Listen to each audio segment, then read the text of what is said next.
Today's video is presented by Notes and Clips. Head to notesandclips.com and use the code BADOWER25 to get the largest current site-wide discount.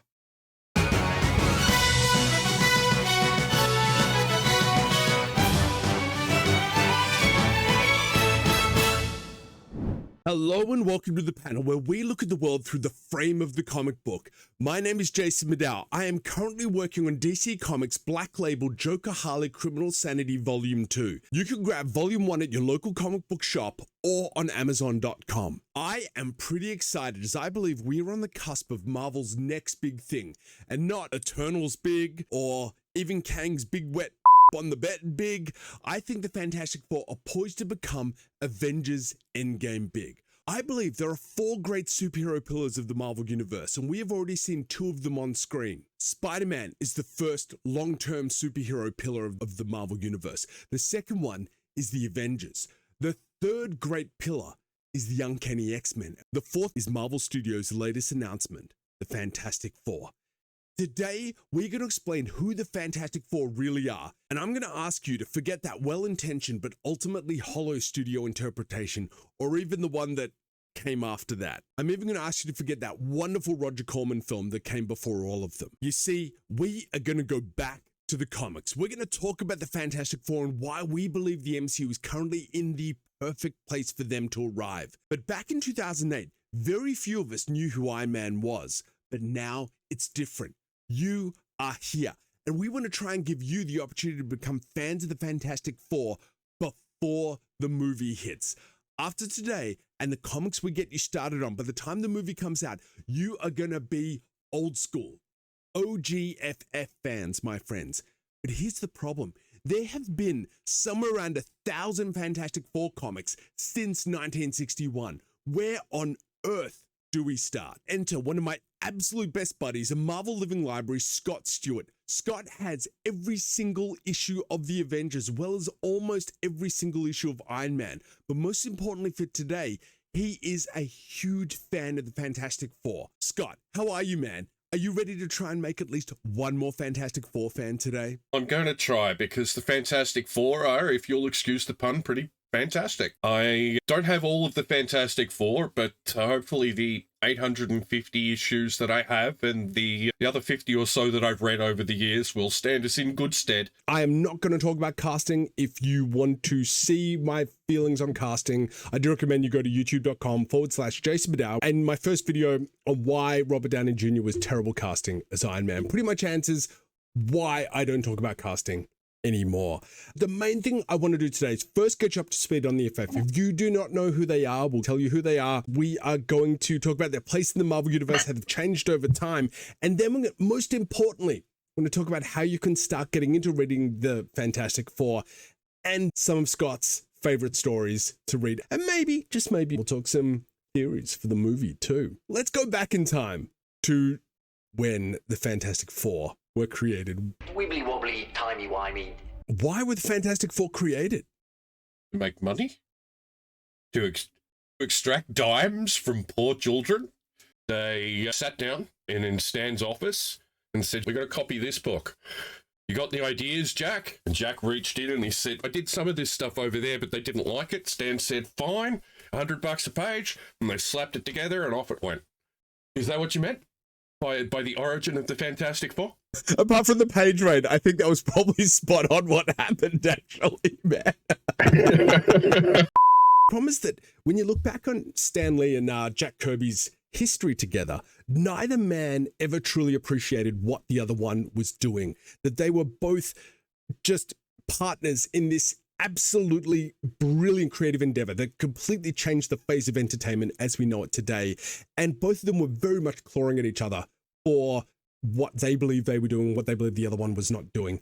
Mark Avania, Jack Kirby's studio assistant for a very long time and legendary comic book writer unto himself, probably put it best when he said, "Look, Stan and Jack created it. I don't think we need to do any more microanalyzing of that credit line." That's how the FF were created. Let's talk about how they got their powers. Reed Richards is a very clever man in many disciplines. And in the early 1960s, he was building an experimental rocket. and the commies are in competition with them. And so to beat the commies out, he took his girlfriend, her high school age brother, and his best friend, who luckily was a test pilot and therefore could be useful during this. he gets like chickened into it, like Michael J. Fox from Back to the Future. No one calls Ben Grimm a coward. They decide to hijack their own ship.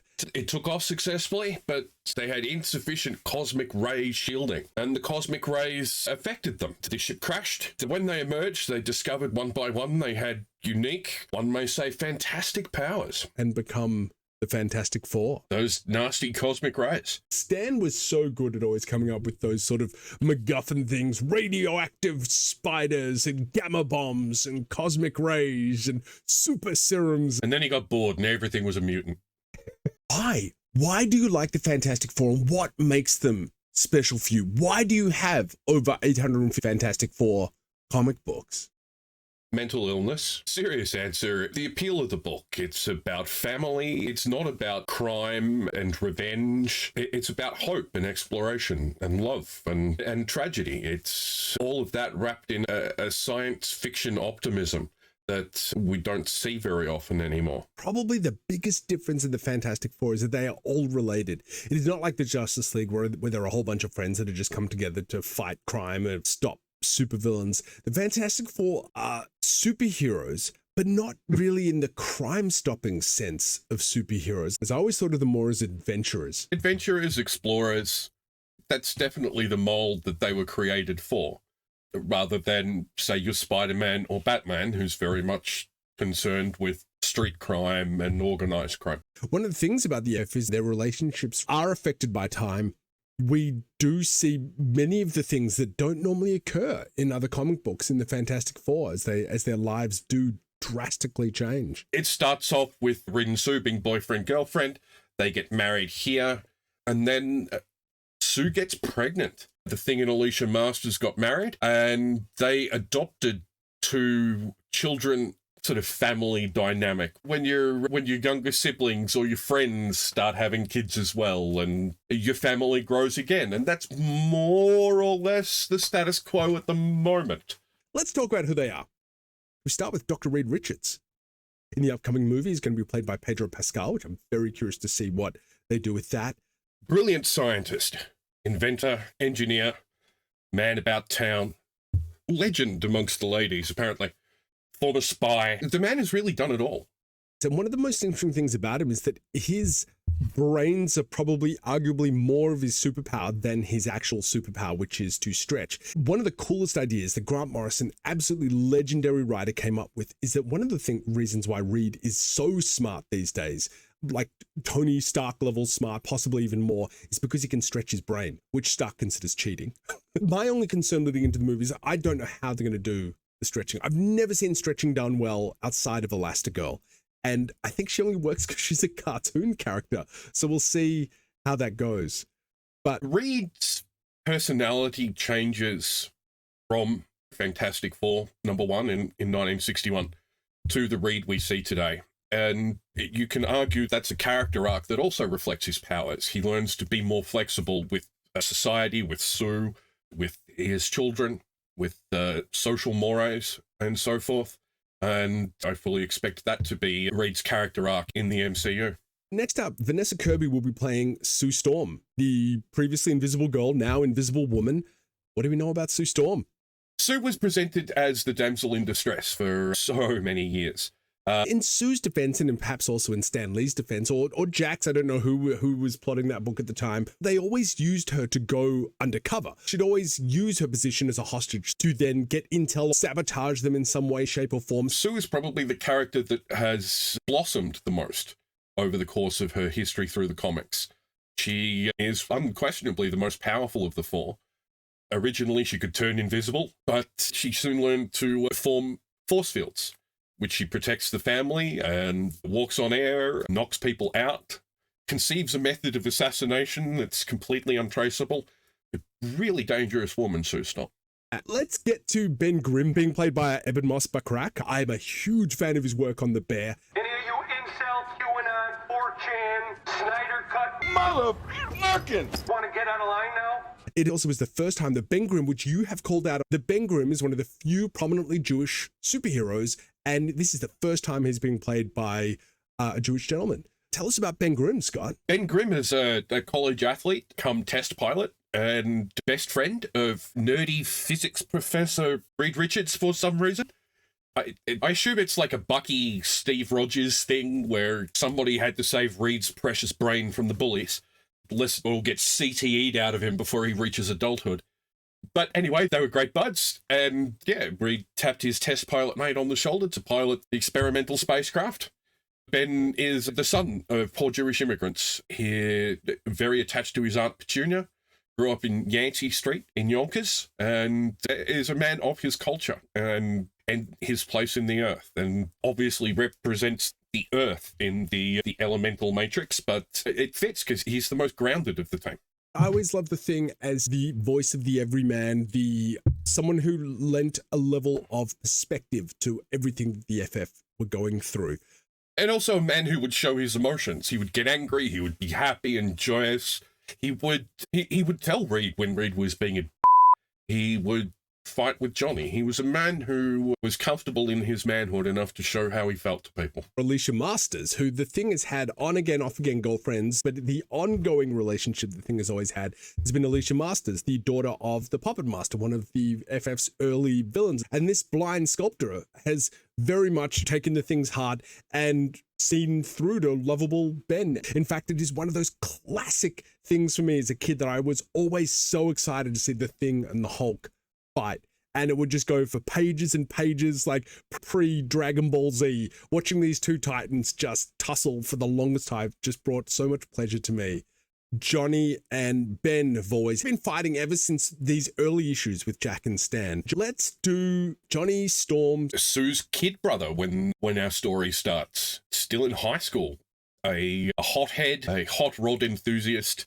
Not one for classes, no.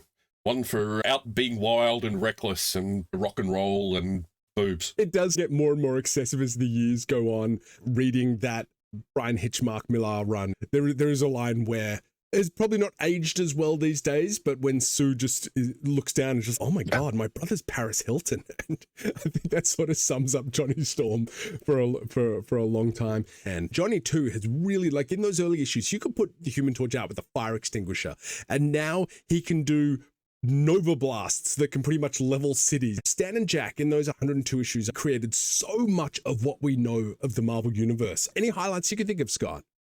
No, there really aren't that many. If you put aside Black Panther, the Inhumans, Galactus, the Negative Zone, Greek gods, cities on the moon. The Skrulls, Doctor Doom, the Kree, Adam Warlock, the idea of unstable molecules. And it goes on and on. The foundation or core text of the Marvel Universe is those 102 issues. This is such a big deal. I was shocked. I was watching Adam McKay's Vice with Christian Bale and Amy Adams, and there was a point where they talk about that Cheney was just absorbing and eating everything around him, and it literally cut to a panel of Galactus in the middle of this movie, and it was like, oh my God, Galactus is a cultural touch point. I highly recommend the Essential Fantastic Four. This is $17 US. It's just a really fun reprint of the issues.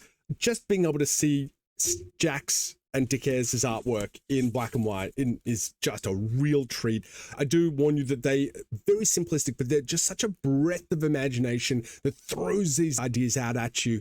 And while they're not always tidied up in a way that is completely satisfying to, say, our modern sensibilities, just to see the amount of imagination on display every single month is absolutely staggering, especially when you start seeing the larger picture that Stan and Jack are putting together. Their storytelling muscles, which they were flexing very hard and very often, were geared to wacky science fiction plots and quick narrative hooks from monsters and machines. And that is the stew that birthed the Fantastic Four, rather than what it evolved into, which is the core of a superhero universe. And if you've got the cash lying around, just mention the Jack Kirby Artists Edition. This looks absolutely extraordinary here. And one of the things that I noticed too, just being able to see the line work in these crazy high-res scans, you could still see like the pencils that the letter is done over the top there. This is some of my favorite work from Jack Kirby because it's far more figurative, far less abstract, far less surreal, but still has just extraordinary levels of energy. Thank you to aeindex.org for collecting so much of this. The artist's editions are amazing books for any art nerds out there. I got one of Kirby's and one of Romita's. Treasure them deeply. Characters have evolved so much over time. Like, can you think of any other characters that have evolved? Spider-Man is still Spider-Man. Captain America, still Captain America from the day that they were conceived. Who can you think of that's really changed since that time? Apart from bit characters or failed main characters who got rebooted, I struggled to think of a character who has evolved quite as much as any of the characters in the FF. The closest would probably be Iron Man, who was a very communist, obsessed, drinking playboy character who became a so more respectful character over the years as stories evolved and as social mores evolved. Superman is the only other character I can think of that has changed as much as the Fantastic Four. He couldn't even fly when he started. He didn't have his heat vision, didn't have his super breath. It was literally like a tough and strong dude that could just jump really high. And he's probably scaled in power more than Sue Storm, but Sue is right up there for someone who has seen that massive power dial turn over the years. Reed's powers express themselves in new ways when every time a writer comes up with a gimmick. In the Skrull issue, gets put into a cell and he has to find someone that hasn't hammered a nail in, and he squeezes through that. He can stretch himself between atoms, I think, now. The Thing powers have fluctuated wildly over the years. At times he looks more monstrous.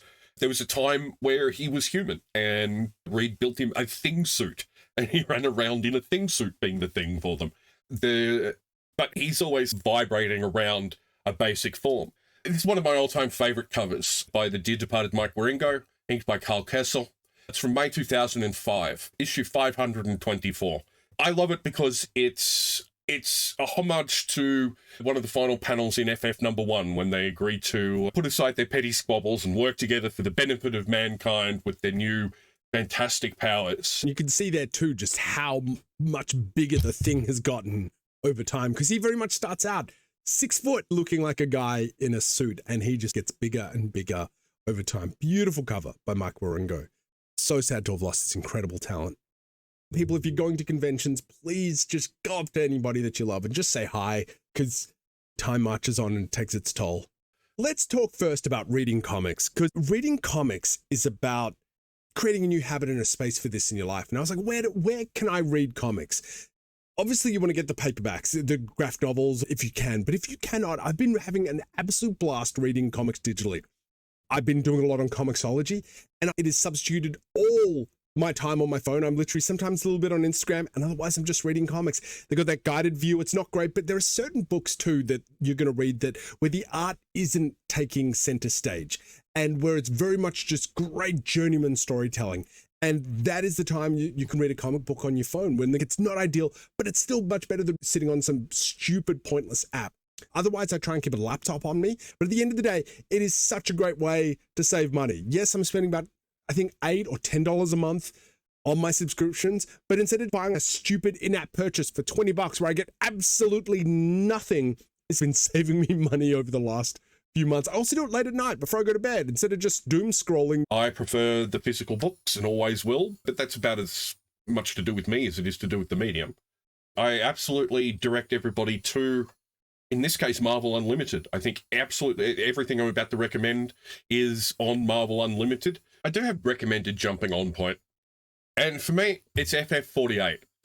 Now, this is almost midway along the Stan Lee Kirby run, and you have missed a fair bit, but you've also missed the training wheels period of it, where they're trying to figure out the storytelling rhythms of their new style and new genre.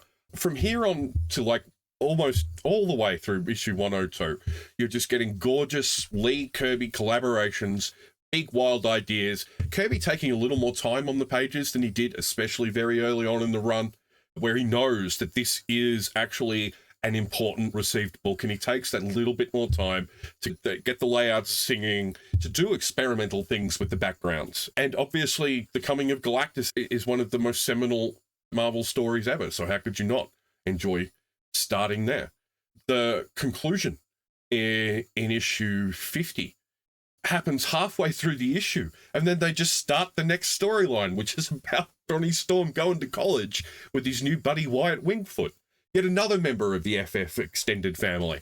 If you want to jump in and read FF comics, there is actually possibly no better place to start than somewhere on the Lee Kirby timeline.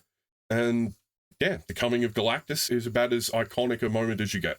I completely second everything that you said. One of the things in going back and reading a lot of these issues from issue 1 onwards is they are really rough. There was nothing like it on the stands at the time, but it took a long time for Lee and Kirby to discover what it was that was actually the Fantastic Four.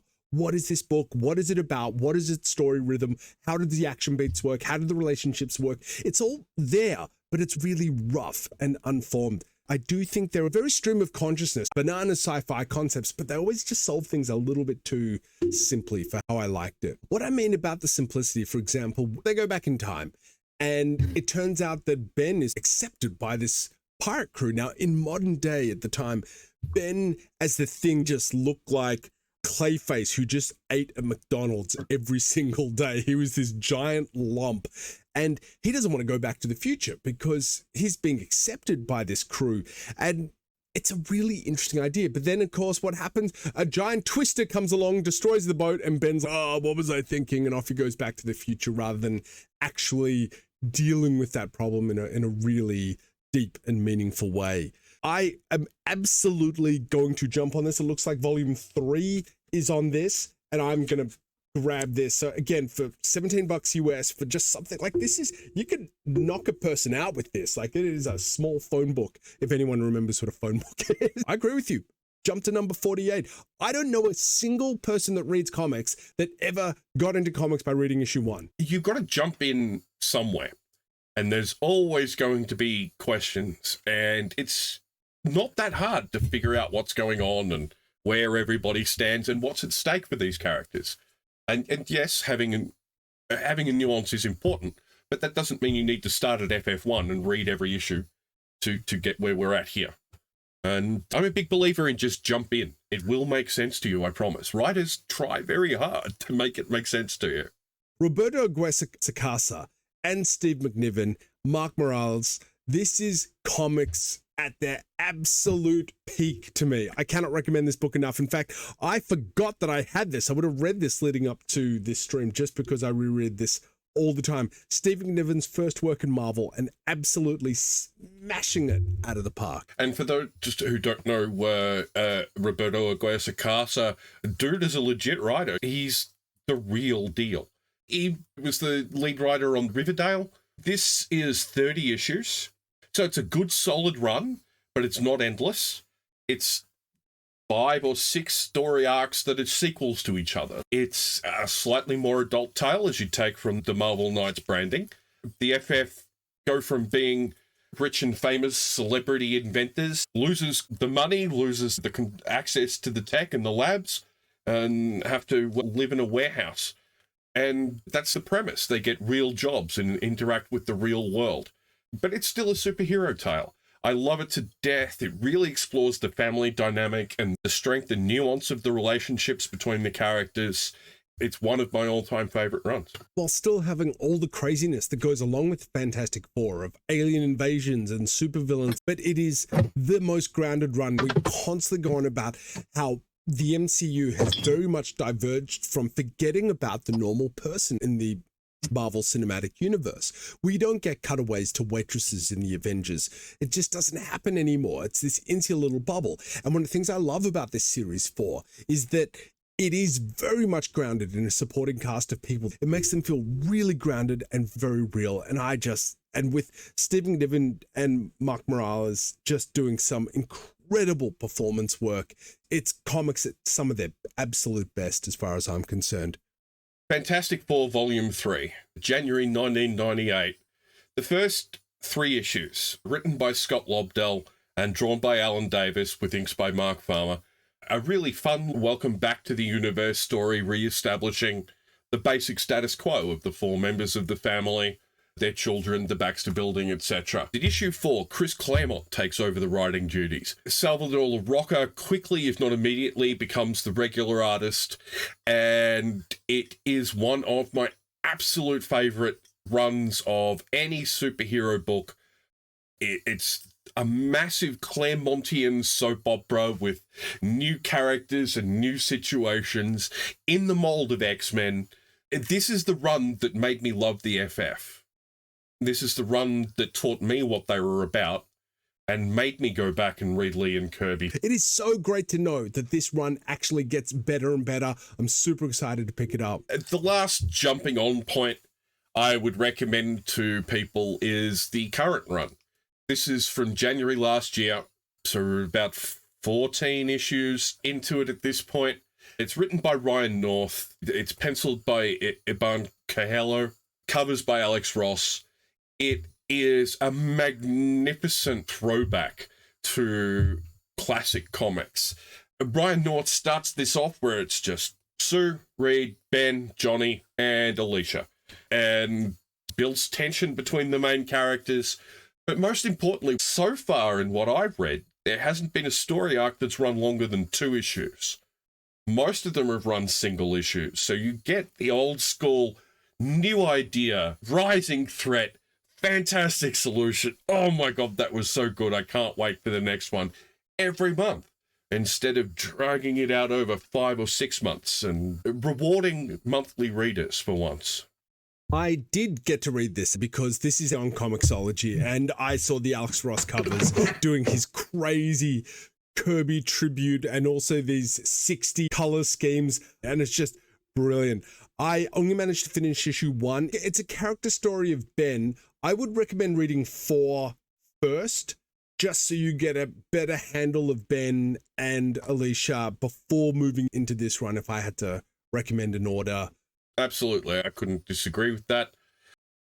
This is Fantastic Four 19, the second oldest issue of the Fantastic Four I have. I picked this one because it's a good look at the team as a whole during that era, the outfits they were wearing, the comparative size of the thing, and Sue in the infiltration / damsel role. So for those of you who don't know, Rama Tut is one of the incarnations of Kang the Conqueror. Had they established this connection yet, or was that something that was retconned for it to be Kang? That was retconned well after the first appearance of Kang, which, where are we? October 63. We're still several months away from Kang appearing in Avengers 9 in early 64. But as we see from our next cover, the Tom DeFalco era of Fantastic Four, January 1993. Artist Paul Ryan. This style and era of the FF, really not representative of the rest of the history of the book. The Sue costume is both hilarious and utterly demeaning to the wife and practical mother that we've spent over 30 years at this point getting to know. You can see that it's to this. She even has the 4 of a cutout over her cleavage. The costume was not well received. Very quickly, all of the skin was covered up. What I've got for you next is something that is actually good. November 96, Jim Lee, Scott Williams. This is post the launch of Image, and Marvel Comics scores the biggest news story since all those guys had left Marvel to form Image, which is getting some of them back to relaunch their core books, including the Fantastic Four. FF12, the Hickman reboot happened in 10, I want to say.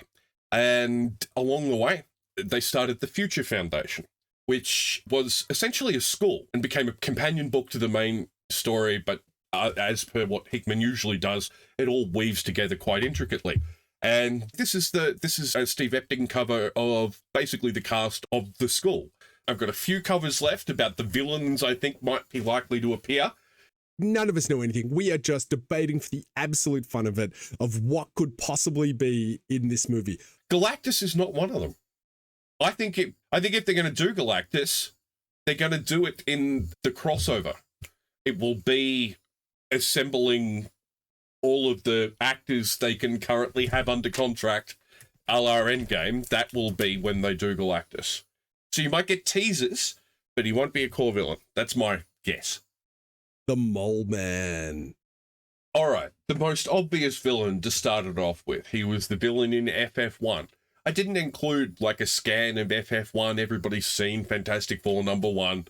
If you haven't seen that particular cover, but you have read comics, you have seen an homage to that cover. Mole Man is a really great villain to reflect the 60s vibe. It's part atomic terror, it's part world under the earth, which was already a dated trope by 1961, but he's the perfect villain to do a cold open with.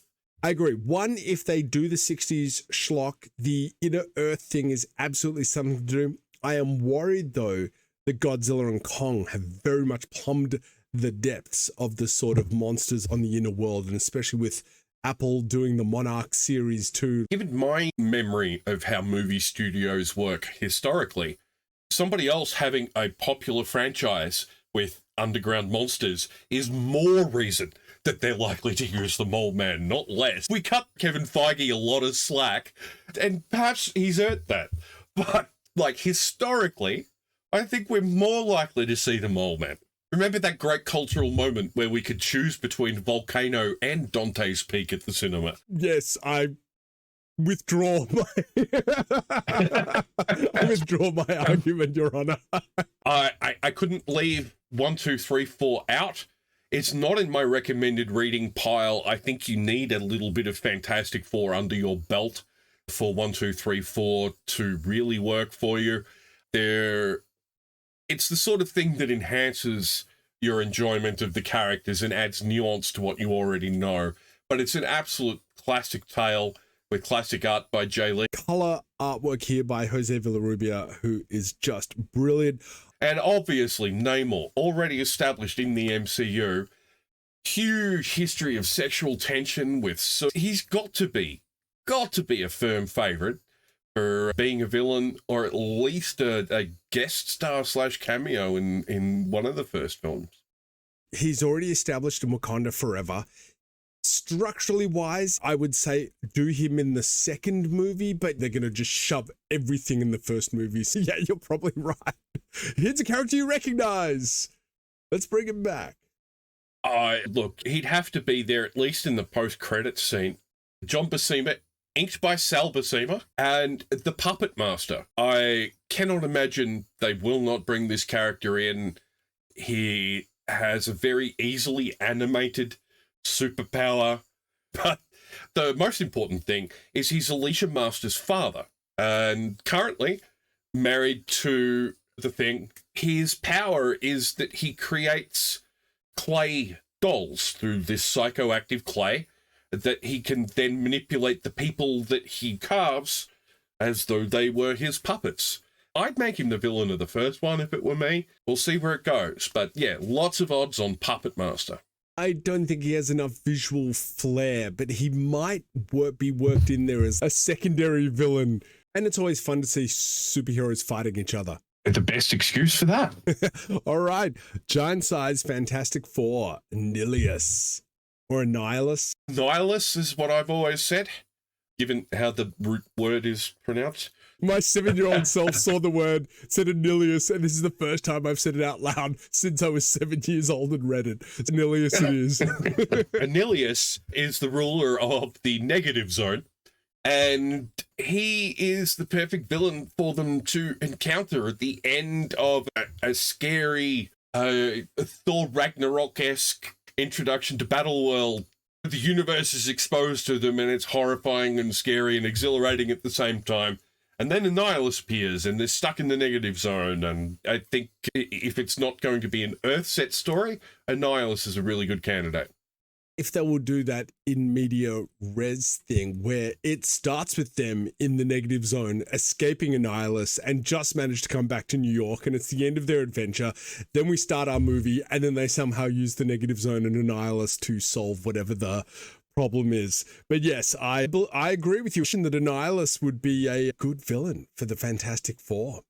For those of you who don't know, he's the ruler of the negative zone and a whole bunch of insect-like people that look like him but not as big or tough. The Annihilation Wave is a... Hang on, if you've seen The Rise of the Silver Surfer, the Annihilation Wave is basically how they presented Galactus, a giant swarm invading. That's essentially the Annihilation Wave. Man, maybe he's disqualified because they've already done it and done it badly. Doctor Doom. I don't think you do him in the first movie. The problem with Doom is he's been so oversaturated from the previous films and just done so fully. I think they could finally actually do him very well with the Marvel Universe. But to me, the idea that a supervillain is the ruler of his own country has, just like Lethal Weapon 2, Diplomatic community. so having that real interest there of having a character who you cannot just go throw him in jail because he's the ruler of another country, and things like that could be very complicated and fun. The MCU, though, does have very bad track record for dealing with international affairs, a la Wakanda Forever and a whole bunch of stuff. I think doing Doom as an anti-Stark would be very interesting to be able to see. What if Tony had given into complete megalomania and power and to build his armor to subjugate people? I think if you get the right actor to be able to do that with the level of flair and panache, especially too if you do the Judge Dredd thing, the Carl Urban Judge Dredd thing, and the Pedro Pascal Mandalorian thing, and you never see him without his mask, would be very fun. Just a quick plug because we have more to come. Please check out my graphic novel, Joker Harley Criminal Sanity from DC Comics, or Artemis, the graphic novel that I wrote and art directed with Lindsay Sterling. Head to jasonbadow.com to find my con schedules. I have prints available, or just come say hi. Or I have my Patreon where I offer secret prints and thanks at the end of all these videos. And this video alone took somewhere over 40 hours to put together between the research and preparation, filming, refilming, assembling the assets, and proper artist attribution as best as I could, and editing. And oh god, the editing. It would be all worth it if you would hit that like button as an offering to the Galactus algorithm YouTube gods, and subscribe if you want to do this again. Do you have any hopes for the movie? Things that you really hope that they will bring to the screen? I hope we see Herbie, the robot assistant. I hope we see dozens of them. I hope we see the Baxter building as bright and welcoming and part of a public space. I hope we see a Sue Storm that kicks ass and sets the tone of Sue in the MCU to the level she is now in the comics. Scott, thank you so much for taking us through all the Fantastic Four for this time. It was some great jumping on points for people. I am going to dig into as many of those books as I can. I hope people find their own jumping on points and slap me in the face because I didn't mention them. I am super excited for this movie. I think it is a real chance for Marvel to start again, to start clean, to bring something new and fresh back into the Marvel Cinematic Universe, and hopefully see some characters that we can fall in love with again. I will have tons more videos that I'll be throwing up on youtube.com. I put together Scott's and my conversation for Should Superheroes Kill, and it is an absolute banger. I have an Iron Man 2 video coming out soon. I'm going to be diving into cyberpunk and what role-playing is, and having a ton of fun. Thank you, everybody. It has been so good seeing you all. And thank you, Scott. I actually got to meet up with my longtime channel sponsors, Linda and Rob of notesandclips.com. They are the nicest people, and I am so grateful for their support. Now, Linda gave me a bunch of her stationery boxes, and now I want to show you what's inside the navy tartan box. The box itself is beautiful. You are going to want to keep this. In fact, I think I'm going to keep all my drawing pens in here. Let's go in. Ooh, very nice. Very nice. Let me, oh, wow. The presentation is beautiful. Even Apple would be jealous of this one. Hope you can see that. I don't know if you can see this, but even inside, it's a gift just for you. This is solid. Now, let's go through what's in here. First up, you've got this card that you can customize. You can also add a personal message on the website, and it doubles as a postcard. Then you've got these super handy sticky notes. You can never have enough sticky notes. Trust me. My wife's monitor looks like Times Square, and she is very successful, so she would know. Then there's this really nice notepad. I can't stress enough how useful an actual physical notepad is. This one's 50 pages. Really nice. That'll keep you going. Then we have Linda's planner stickers. I have watched videos of unboxings, and all the experts agree the absolutely unequal quality of notesandclips.com's stickers. Here's a secret. Linda actually hand makes these and prints them out at home, and they are of the highest professional quality. It is unbelievable how good these stickers look, and they're incredibly useful. Next up, we have two unruled 120 GSM notebooks. Unruled is the best for high-level note-taking like mind maps, and this is really nice paper. I actually think I could probably watercolor paint. And believe me, I know paper. I am a paper snob. This pen is beautiful. I'm going to keep this on me, and when people want to borrow a pen, I'm going to whip this out, and they're going to be like, whoa, this dude's money. Very nice pen. Then a happy birthday card and envelope. Why do you want a blank happy birthday card and envelope? So you don't have to shop for one at the last minute when you forget someone's birthday. This is like giving someone a solution to a future problem. What a stationery box. This is an incredible gift. And what do Linda and Robert, notesandclips.com, charge for this? $30. Come on now. And it gets even better. And if you use the code BADOWER25, you'll get the best current site-wide discount. Notesandclips.com is all the gifts you will ever need to give. Go to notesandclips.com or their Etsy store, etsy.com/uk/shop/notes and clips. Thank you, Notes and Clips, for being a sponsor on today's video. We got one more cover left, and it's the most powerful and important villain that people... Why are you laughing? Not see this coming. I always forget. I'm like, I don't even, why did I not, what's wrong with me? This isn't even Quasar. This is the 1950s Marvel boy, come back, driven mad by years in space as the Crusader. It's the introduction of the quantum bands into the Marvel universe. It is the direct antecedent to Quasar, but he's a villain. He's the perfect guy to have as your major villain in the Fantastic Four first movie. He comes back from space mad. They come back from space generous and flexible. He's an equal. And more importantly, you could then have two quantum bands in the Marvel universe if he follows them from the past. Also, look, if certain corners of YouTube are to be believed, nobody likes any of that corner of the MCU. We'll just retcon it out. Justice for Wendell. Justice for Wendell. Any other thoughts for the movie that you're hoping for? There's been a long-running question in cinema. It's been discussed by filmmaking luminaries such as Jason Lee, Kevin Smith, and the great Stan Lee himself. And I really hope we get an answer. The thing. Is this dork made of orange rock like the rest of his body? It's a superhero secret.